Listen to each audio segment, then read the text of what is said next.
Hello ನಮಸ್ಕಾರ ಸ್ನೇಹಿತರೆ, ನನ್ನ NSPK ಯೂಟ್ಯೂಬ್ ಚಾನಲ್ಗೆ ಸ್ವಾಗತ.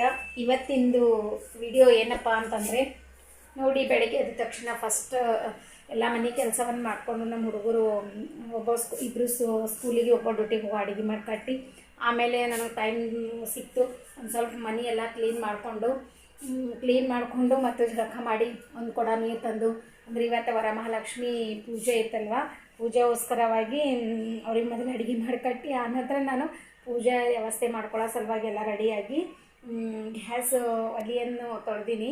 ಯಾವ ರೀತಿ ಅಂತ ನೋಡಿ ಅಡುಗೆ ಮಾಡಿ ಮೊದಲು ಟಿಫಿನ್ ಮಾಡಿ ಕಳಿಸಿ ಆನಂತರ ನಾನು ಪೂಜೆಗೆ ಏನೆಲ್ಲ ಕೆಲಸಗಳು ಮಾಡಿಸ್ಕೊಳ್ಬೇಕು ಅನ್ನೋದು ಫಸ್ಟ್ ಆಫ್ ಆಲ್ ಆಗಿ ಏನು ಮಾಡಿದೆ, ಗ್ಯಾಸ್ ಅಡುಗೆ ಮಾಡಿದ್ನಲ್ವ ಕಟ್ಟಿದ್ನೋ ಅದು ಗ್ಯಾಸ್ ಸ್ವಚ್ಛಾಗಿ ತೊಳ್ಕೊಂಡೆ. ಕಾಣಿಸ್ತಾ ಇದೆ ಅಲ್ವಾ ಗ್ಯಾಸ್ ಯಾವ ರೀತಿ ತೊಳ್ಕೊಂಡಿದ್ದೆ. ನಂತರ ತೊಳ್ಕೊಂಡು ಆದ ತಕ್ಷಣ ಮನೆಯೆಲ್ಲ ಕ್ಲೀನ್ ಮಾಡಿದೆ. ಅಂದರೆ 3 ರೂಮ್ಗಳಿದ್ದವು, 3 ರೂಮ್ಗಳು ಚೆನ್ನಾಗಿ ತೊಳ್ಕೊಂಡು ಆನಂತರ ಸ್ನಾನವನ್ನು ಮಾಡಿ ಪೂಜೆ ನೋಡಿ ಯಾವ ರೀತಿ ಮಾಡಿದ್ದೇನೆ ಅಂಥೇಳಿ. ಇವತ್ತು ಲಕ್ಷ್ಮೀ ಪೂಜೆ ಕಾಣಿಸ್ತಾ ಇದೆಯಲ್ವ ನಮ್ಮ ಮನ್ಯಾಗ. ನಂಗೆ ಯಾವಾಗ ಟೈಮ್ ಸಿಕ್ತು ಅವಾಗ ಒಂದು ಸ್ವಲ್ಪ ಲಕ್ಷ್ಮೀ ಪೂಜೆ ಹೆಂಗಾಗಿದೆ ನೋಡೋದಡಿಗೆ ಒಂದು ಸ್ವಲ್ಪ ಹಂಗೆ ಪಂಚಾಯತಿ ಮೀಟಿಂಗ್ ಕೂಡ ಹೋಗೋದಿತ್ತು ಇವತ್ತು ನಾನು. ಅದಕ್ಕೋಸ್ಕರವಾಗಿ ಸ್ವಲ್ಪ ಬಡ ಅಂದರು ಕೆಲವರು ಇವತ್ತಿಂದು ವರಮಹಾಲಕ್ಷ್ಮಿ ಪೂಜೆ ಕೆಲವೊಬ್ಬರು ಕೊನೆ ದಿನ ಆಗಿ ಆಚರಣೆ ಮಾಡ್ತಾರೆ. ಆದ್ರೂ ನಾನು ಲಾಸ್ಟಿನ 5 ಬರಲಿ ಅಥವಾ 4 ಬರಲಿ ಆ ಪೂಜೆ ಆಚರಣೆ ಮಾಡ್ತೀನಿ.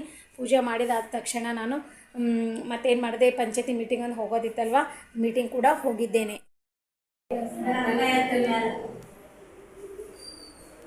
ಆಮೇಲೆ ಕತ್ತಲು ಬರ್ತದೆ, ಆಮೇಲೆ ಬೆಳಕು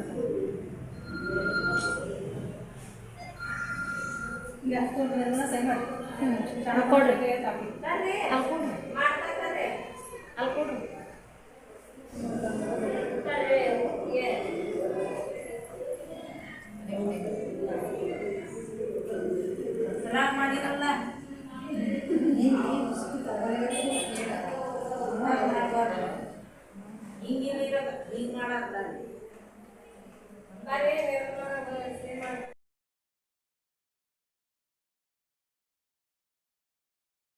ಗ್ರಾಮ ಪಂಚಾಯತ್ ಅದು ರೀ 9 ತಿಂಗಳಿಂದ 12 ತಿಂಗಳು ಅಷ್ಟೇ ಅಲ್ಲ. ಹೌದು ಹೌದು 3 ತಿಂಗಳು